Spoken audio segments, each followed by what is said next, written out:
Estas son las situaciones estratégicas, los objetivos que nos proponemos, y ya de antemano hemos preparado una batería de preguntas vinculadas a los objetivos de trabajo, a las reglas de acción que hemos planteado. En la intervención se ponen en práctica estas tres actividades. Durante la intervención, el profesor, el docente, va realizando un conjunto de preguntas. Estas preguntas se van registrando en directo, se van tomando registro de qué tipo de preguntas se están realizando, y al final de la sesión los alumnos responden el cuestionario a través del Google Forms que os había comentado. Después de la intervención, codificamos conjuntamente con Felipe de forma consensuada las respuestas de los alumnos y hemos hecho un análisis descriptivo de los datos obtenidos. En cuanto a los datos recogidos, estas dos figuras nos muestran en primer lugar qué tipo de preguntas son las realizadas por el profesor, y vemos que hay un cierto equilibrio entre las preguntas dirigidas al juego simulante y las que se circunscriben a la situación estratégica del examen. En menor medida aparecen las que hacen referencia al juego simulante. En cambio, ¿qué evocan los alumnos? ¿Qué recuerdan los alumnos? Los alumnos mayoritariamente nos hacen referencia a la situación estratégica inicial del saque, y ahora, en cambio, las preguntas referentes a las situaciones de juego componente y juego simulante prácticamente desaparecen al 50%. Ahora bien, los alumnos juegan a partir de la respuesta, después de la pregunta vuelven a jugar, y vemos cómo la relación que existe entre el feedback que han recibido en el formato de pregunta y cómo ellos se explican y modifican el juego. Mayoritariamente las preguntas están estimulando que el juego evolucione, el juego se modifique.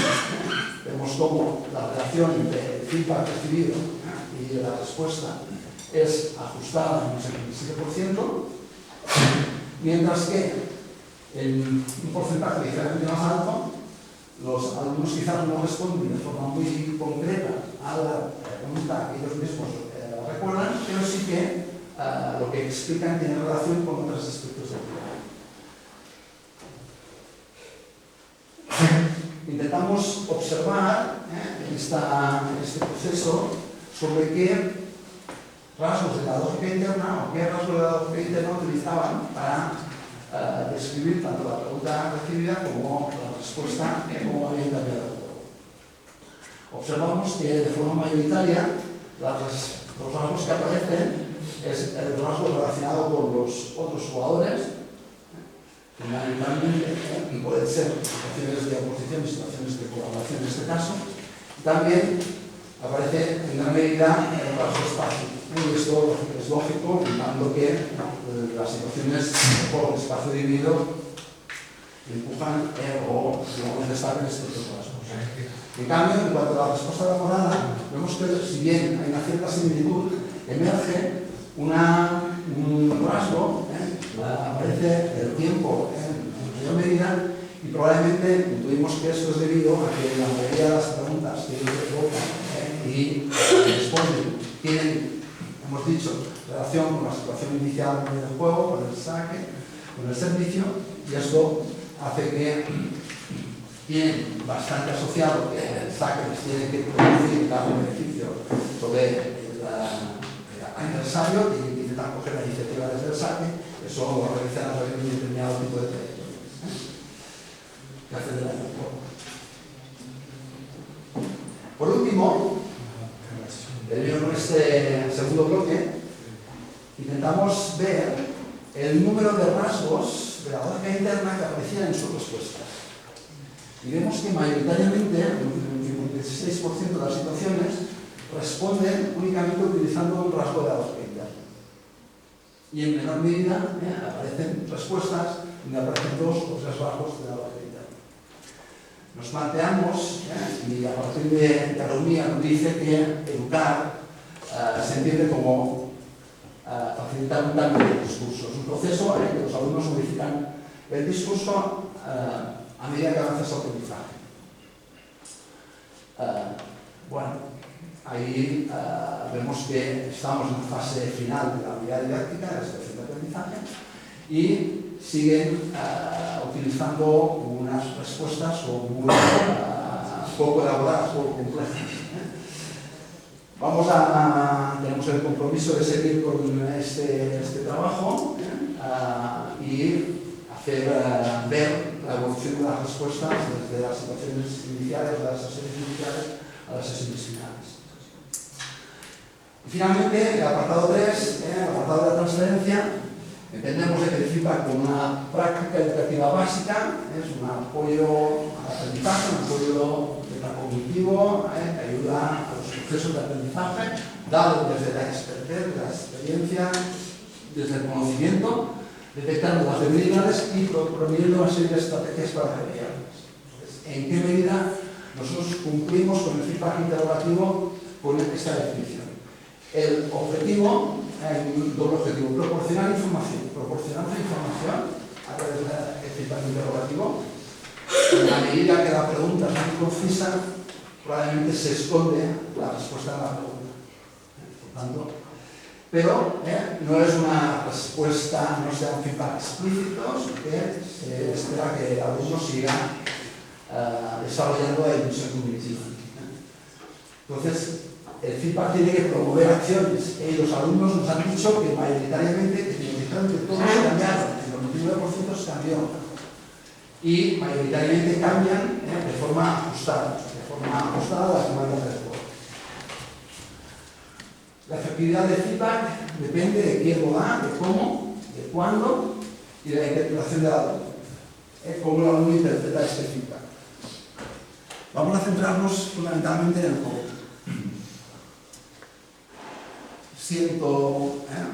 Espero que no sea la cuestión del debate, si modelos pedagógicos, si otras cargas, pero en definitiva, cualquier proceso de enseñanza que está basado en el juego, lo que provoca, lo que intenta, es que los aprendices, los jugadores, resuelvan la situación del juego.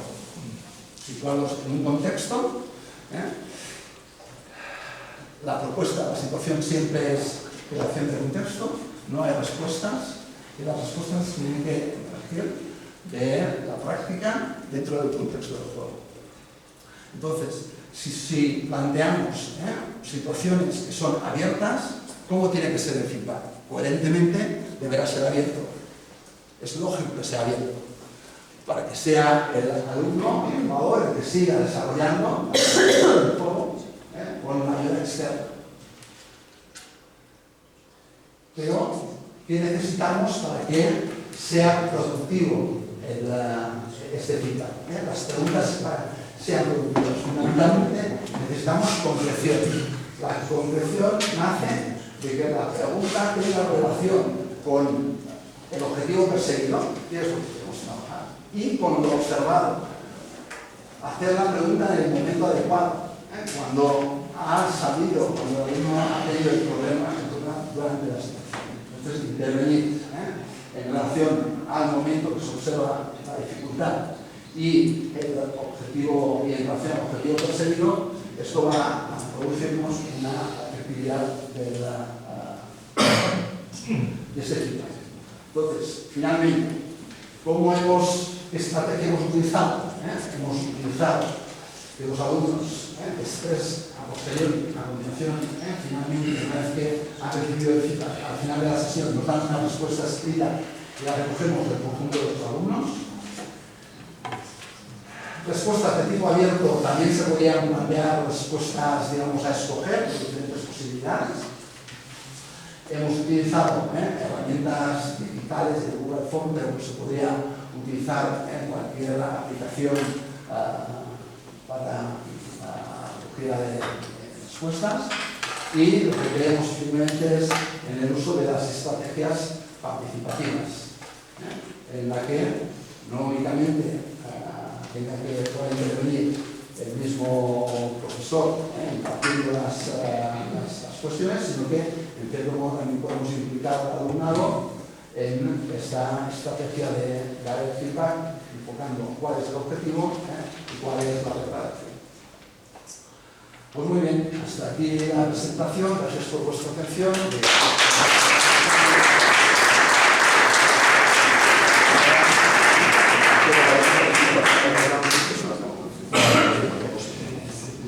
Bueno, pues muy bien, hemos visto 3 intervenciones complementarias diferentes. Esta última vinculada, que nos abre la puerta al mundo también del entrenamiento y educación como 2 contextos que no necesariamente son incompatibles sino complementarios respecto al enfoque que se intenta plantear. Y ahora ha llegado el momento de dar la palabra para que cualquier persona, si quiere compartir alguna pregunta o reflexión respecto. Estas 3 intervenciones son complementarias entre ellas, pero el bloque también nos permitiría hablar de estrategias que, sin ser investigadores, puede emplear el profesor, entrenador, para registrar, para observar, para analizar, ¿no?, de manera sostenible. Adelante. ¿Alguien quiere intervenir? Paulo. Sí, es una cuestión para hablar aquí a poco con los colegas que todo este trabajo que Cristóbal Felipe ha hecho, ¿cómo se aplica esto en la escuela? Porque muchas informaciones son hechas y que entiendo que en entrenamiento es posible tener tiempo para con feedback y explicar. En la escuela, con la reducción de tiempo que hay, 45 minutos, 90 minutos, ¿cómo hacemos ese tipo de información, de feedback para ellos? Bueno, no sé si soy el mejor para responder, puesto que es la única exposición que no ha sido centrada en el contexto educativo. Yo ayer me posicionaba diciendo que estilo nuclear para nosotros es la conducta motriz. La conducta motriz debe estar en el núcleo y en la proporcionalidad que se merece en nuestras clases. Pero también es cierto que en menor medida podemos ayudarnos. Entonces, establecemos relaciones de un observador, un practicante. No, porque eso igual, desde mi punto de vista, eso no puede ser la base. Pero podemos intentar localizar algunos momentos puntuales. Entonces, esta experiencia que yo os proponía, no la desarrollamos en todas las sesiones. La desarrollamos en una sesión, en la parte final del curso. Entonces, bueno, yo creo que hay que ser selectivo, pero en esta selección pienso que el uso de diferentes estrategias, planteamientos nos da oportunidad de hacer algunas cuñas para el uso de estas propuestas. Yo diría que hay 2 cositas que nos propone TOEFL a tener en cuenta desde mi punto de vista. Uno es el qué, es decir, preguntar, dar conciencia, que las personas la tengan, es importantísimo y clave, sí. Nos ha mostrado de una manera muy coherente desde mi punto de vista el qué preguntar, utilizando la fundamentación teórica que la ampara, desde mi punto de vista, sí.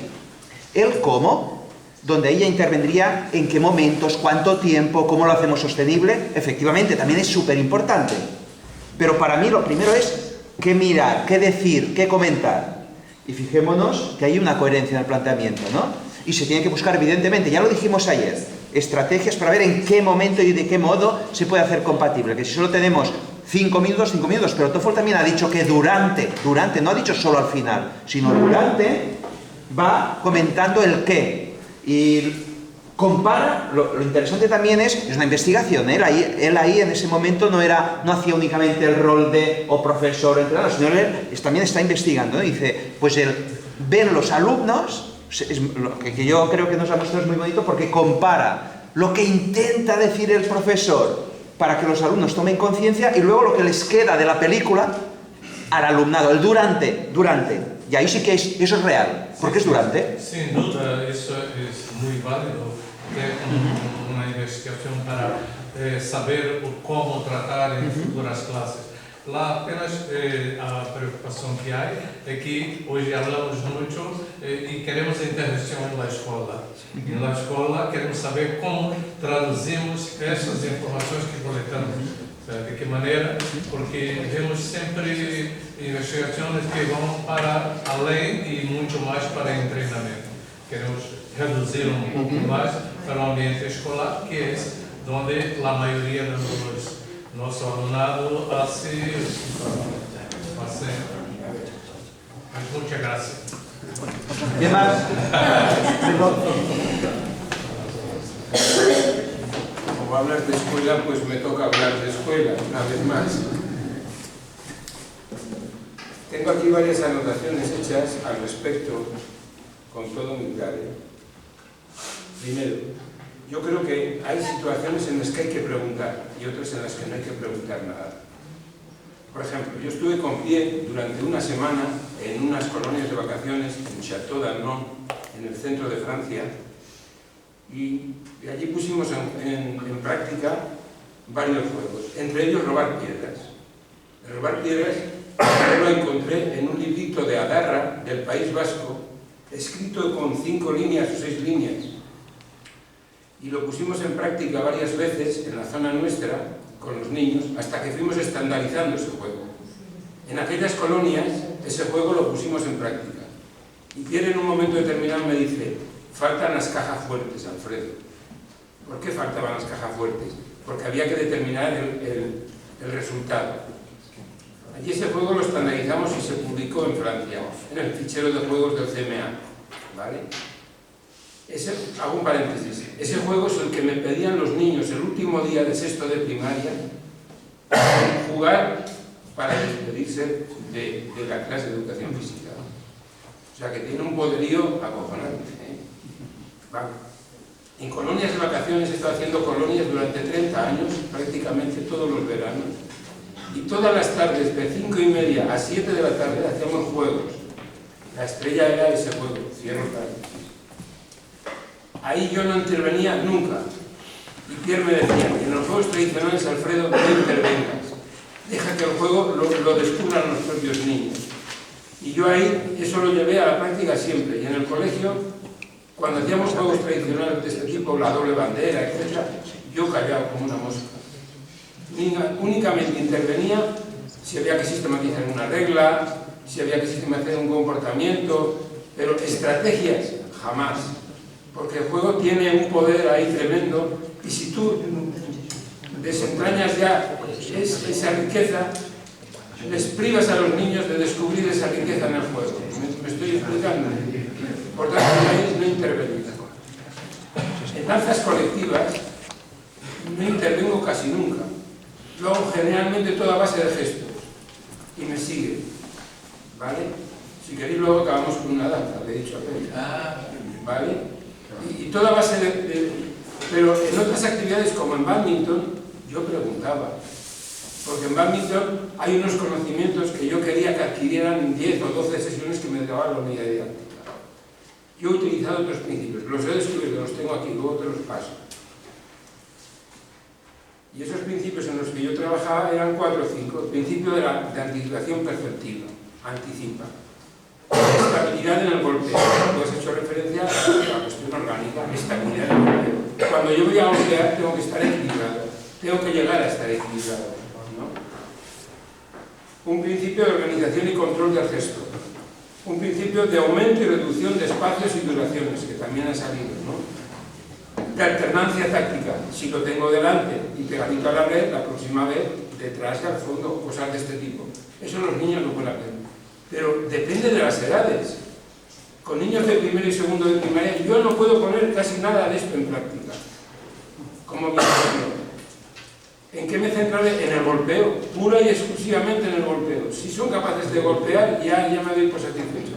Si golpean hacia una pared con una pelota que rebote, de estas de espuma, y le vuelven a dar, si uno la pasa y el otro le da, ya estoy por satisfecho.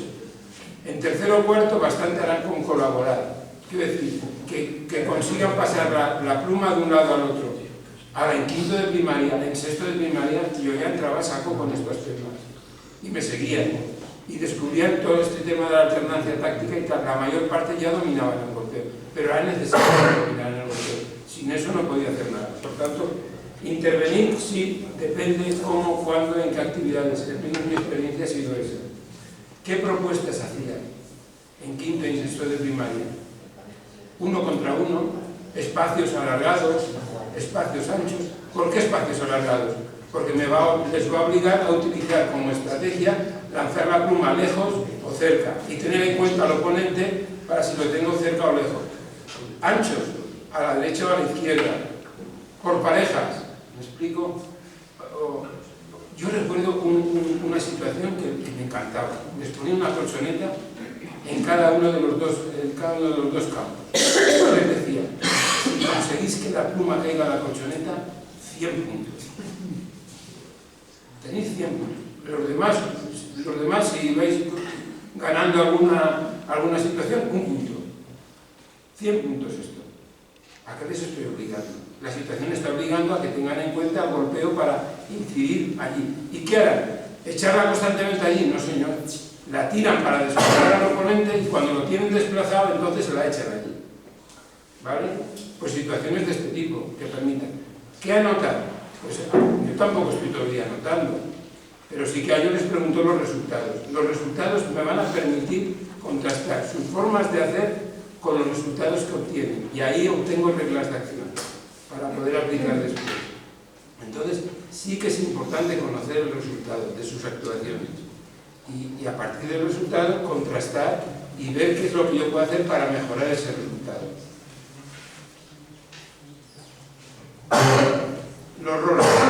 Los roles también son importantes, los roles en clase.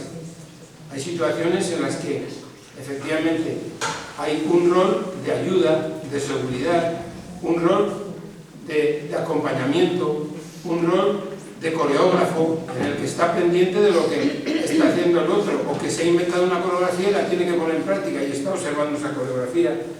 Roles de actores, roles de espectadores, hay roles muy variados de organización de la propia actividad, ¿no?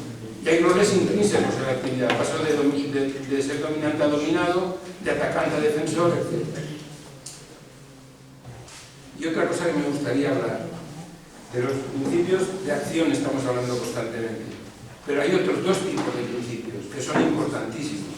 El principio de gestión, cómo gestionar las situaciones, la economía, la promotividad, etc., la efectividad, son principios de gestión que son comunes a todas las actividades y que a esto casi nunca se comentan. Y otros son los principios de método, que en el libro hay un apartado de método para el alumno. En cada ficha hay un apartado de método para el alumno. ¿Y en qué consiste ese principio de método? Si el alumno no tiene método, actuará por ensayo y error, como hacemos los demás. Pero si el alumno va conociendo poco a poco cómo actuar por método, le va a permitir aprender a aprender. Y para utilizar aprender por método, por ejemplo, método comparativo. ¿Qué he hecho ahora? ¿Qué resultados he obtenido? Y actuando de otra manera, ¿qué resultados he obtenido? Comparo. Y a partir de ahí vengo y deduzco cosas, ¿no? Método hipotético deductivo, que ya comenté ayer un poco. ¿Qué vais a hacer con todo esto? ¿Cómo os planteáis la solución? Y a partir de aquí, ponen en práctica y resuelven. Bueno, pues a mí me parece que todo el tema del método, de cómo trabajan, de hacerles trabajar con un método o con otro método, es importante porque al final aprenden los métodos. Y cuando tú planteas una situación, son capaces de coger ese método y aplicarlo a situaciones nuevas. No sé si me estoy explicando. Pero ahí hay un tema muy bonito, muy pendiente de hacer. Y otra cosa que quería decir, de la programación. Está ella que me dijo que se dedicaba a la programación aquí y tal. Yo he acompañado a muchos colegas con el tema de la programación, por dominios de acción, ¿vale? Pero lo ideal sería que las competencias específicas de la educación física estuvieran realizadas por dominios, que los recursos, o sea, los contenidos de aprendizaje también estuvieran estructurados por dominios y que la programación también está muy estructurada por actividades físico-deportivas y artísticos expresivos relacionadas con cada uno. Ya me caló mejor de hablar. Bien, gracias. ¿Quién más? Joseba. Bueno, a mí me ha parecido muy interesante, muchas gracias a todos los que os habéis presentado. La verdad es que mostrar diferentes intervenciones, maneras de hacer, preocuparnos por diferentes aspectos, la verdad es que forma parte de lo nuestro. Bueno, una de las que han pintado, hay una cosa que creo que muchos de las no has dicho un momento determinado que hablas con el profesor para ver si la intervención que habéis hecho ha sido correcta o incorrecta. Yo creo que tampoco es el término. Correcto o incorrecto no puede decir si se adapta a los objetivos que se plantean en la escuela o no. Pero además es un juicio de valor. Entonces, es más pequeño matiz, ya sabéis que soy un poco seguido. Y pausas. Me ha parecido muy interesante todas las intervenciones. El TOEFL, sobre todo, la que más desarrollada estaba desde el punto de vista, digamos, de la cognitividad. Es decir, cuando hablamos de las conductas motrices, estamos hablando a sujetos que son sintientes y sujetos que son pensantes, y que establecen relaciones, un montón de cuestiones. Entonces, estamos sobre la reflexión. Claro, entonces tenemos que comprender qué tipo de reflexión existe cuando estamos en la acción. Claro, y esa es una cuestión que parece que no se habla. Pero todo da muchas pistas muy interesantes en sus propias investigaciones. A mí me ha parecido, y repito de esta manera, y si me equivoco me dices, entonces la ventaja de todo ello es que somos amigos, éramos de la misma facultad, éramos de unos cursos, nos juntamos cada año un montón de veces y además jugábamos juntos.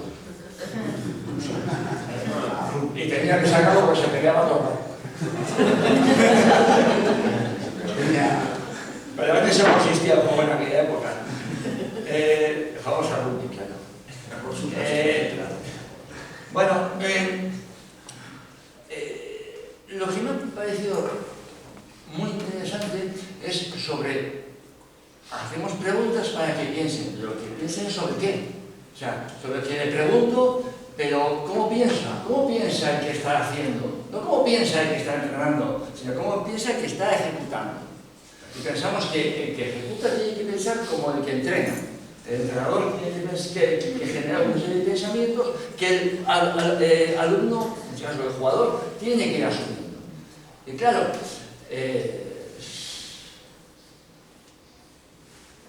poco dudoso. Y digo por qué, porque, claro, estamos hablando, de vuelta a la vez un poco lo que ayer os comenté sobre qué se aprende en una tarea. Se aprenden cuestiones que tienen que ver con la cognición y son los conocimientos teóricos que necesito para poder jugar, y tengo que aprender aquello que sea cómo se juega el procedimiento, todo el procedimiento y la teoría. Y están constantemente en interacción. Lo que quiero es que a partir de unas instrucciones o unas reflexiones, el jugador transforme su manera de jugar procedimental para que lo juegue de otra manera. Es decir, creemos que la conciencia de lo que tiene que hacer le va a permitir transformar cómo va a jugar. Y eso no sabemos si funciona así. ¿No sabemos? Si funciona así. No sabemos cómo funciona, de hecho. Y ahí tienes una... Y te digo esto porque a mí me ha parecido que cuando hablabas de las preguntas y las respuestas, como el entrenador interpretaba que las preguntas iban sobre una cosa y el jugador respondía sobre otras. Lo que más sencillo era el saque. Era el saque donde sí tienes tiempo de tener una estrategia cognitiva previa. Todo lo demás está en la acción. Y ahí, en esa acción, lo que el entrenador está pensando, que no es necesariamente lo que piensa el jugador, eso es lo que va apareciendo. Y luego me contestas, porque me interesa mucho, ¿Puedes hacer tu paréntesis? Sí, ya estás en paréntesis. Tiene abajo.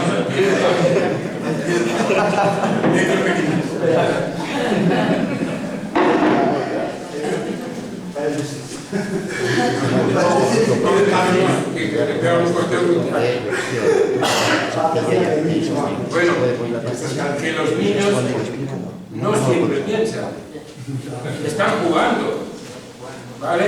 Y bastante hacen con jugar y con darle a la pluma cuando venga, no siempre piensan, pero tú puedes obligarles a pensar, puedes ayudarles a pensar, ¿vale? Con una ¿qué estás pensando? No sé, estoy jugando. Sí, piensa. ¿Vale? Le voy a dar. Claro. Y otra cosa más. Está con el paréntesis, Vale. Y otra cosa más. No, sí. Retomo lo que has dicho, que está muy bien. Una cosa es lo que creen, lo que deben de hacer, que son conscientes del conocimiento de lo que deben de hacer, y otra cosa es que lo ejecuto. Una vez un niño me dice, estamos jugando a pase de y él iba siempre detrás de la pelota. Y yo le digo, José Miguel, ¿no te das cuenta de que hemos quedado que había que ponerse distancia de pase y tal y cual? Alfredo, me dice, un crío de cuarto de primaria, me dice, no, si yo ya sé lo que tengo que hacer, pero cuando estoy aquí no me acuerdo. ¿Qué ha de hacer el profesor? Bajar el nivel. En vez de 5 contra 5, 2 contra 5. Prioridad al ataque, para que José Miguel pueda operativizar ese contenido en aquella situación. Ya me caí, perdona. Es eso, por eso he querido hablar. Yo solo otro paréntesis. No, pero es que la aprobación. Y es una pregunta que me hago, no tengo contestación. Primero, no es una pregunta, sino es una sensación que tengo. ¿En qué momento los viejos, cuando tuvimos la primera reforma educativa que nos transformó la vida, creo que un autor muy venerado en el Estado español, César Coll, nos hizo bastante daño sin querer a la educación física? Por lo siguiente, porque evidentemente en las materias como matemáticas y física predominaban las tareas cognitivas y no había materias procedimentales. Pero nosotros en educación física no nos pasaba esto. Y mi pregunta es que en un juego, cuando los niños están jugando, ¿es posible que haya un procedimiento sin cognición? No es posible. Incluso cuando alguien está jugando baloncesto, si tiene que tomar una decisión sobre qué hace o sobre qué no hace, ¿es posible que haya un procedimiento? No, esto es novedad para mí. Sí que es posible, mientras hago spinning, que hago encefalograma plano y me voy moviendo y no pienso nada. Pero yo aquí iría muy enojo al hablar de los procedimientos y tal. Yo creo que aquí nos han metido en un callejón que nosotros no tendríamos que haber hablado. Y más con el concepto de competencia. Ay, toma ya. Yo quiero hacer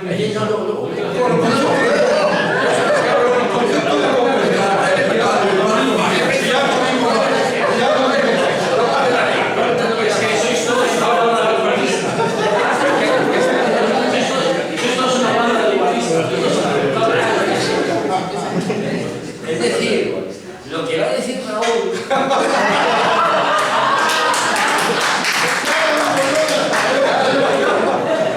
Es decir, el proceso de la toma de decisiones es un proceso cognitivo, en la acción. Podemos luego discutir si la psicología, cómo se desarrolla, pero eso forma parte de la cognición, de alguna manera, porque es la toma de decisiones, ¿vale? Entonces estamos en diferentes niveles.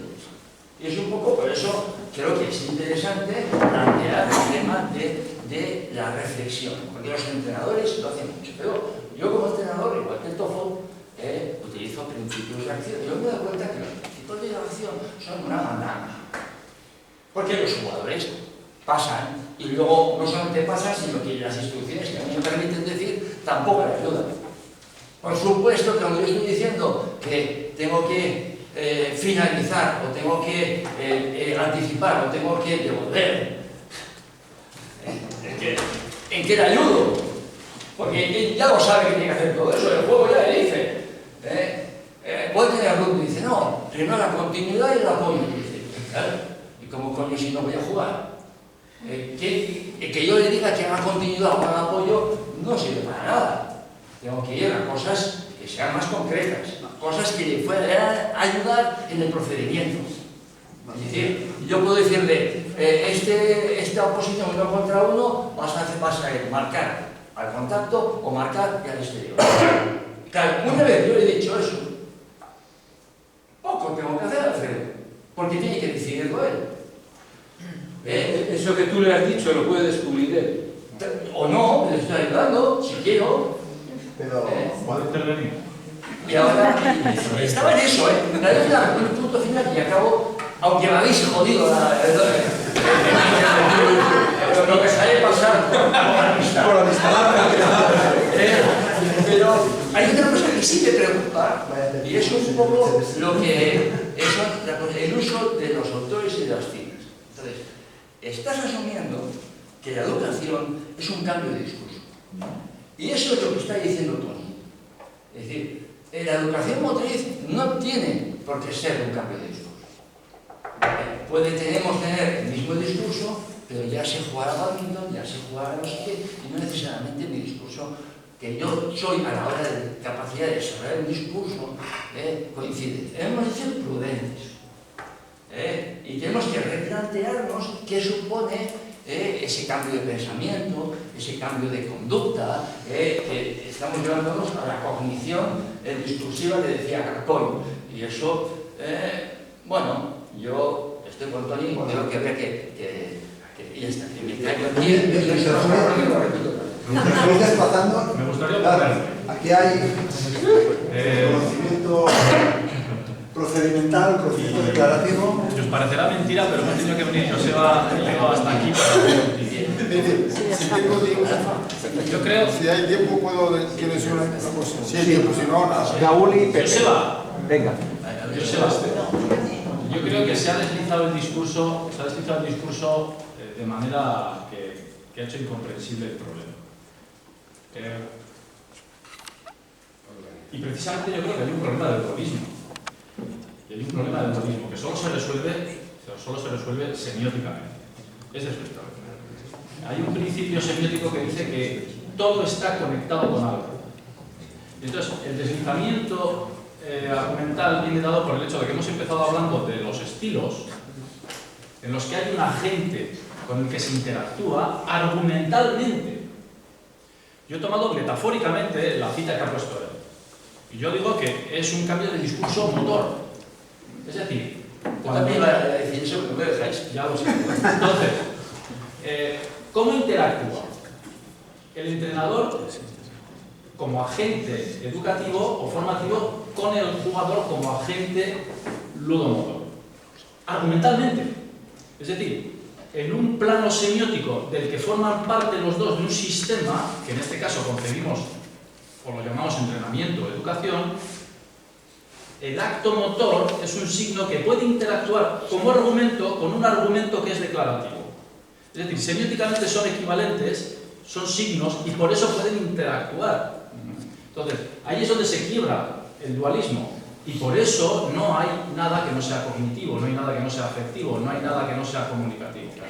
¿Cuál es el reto del estilo? El reto del educador es ser capaz de controlar ese proceso semiótico para transformar una parte de ese sistema, de esa semiosfera, que es motriz, que es un hábito de acción, con el que puede interactuar un argumento que también es un hábito de acción didáctico.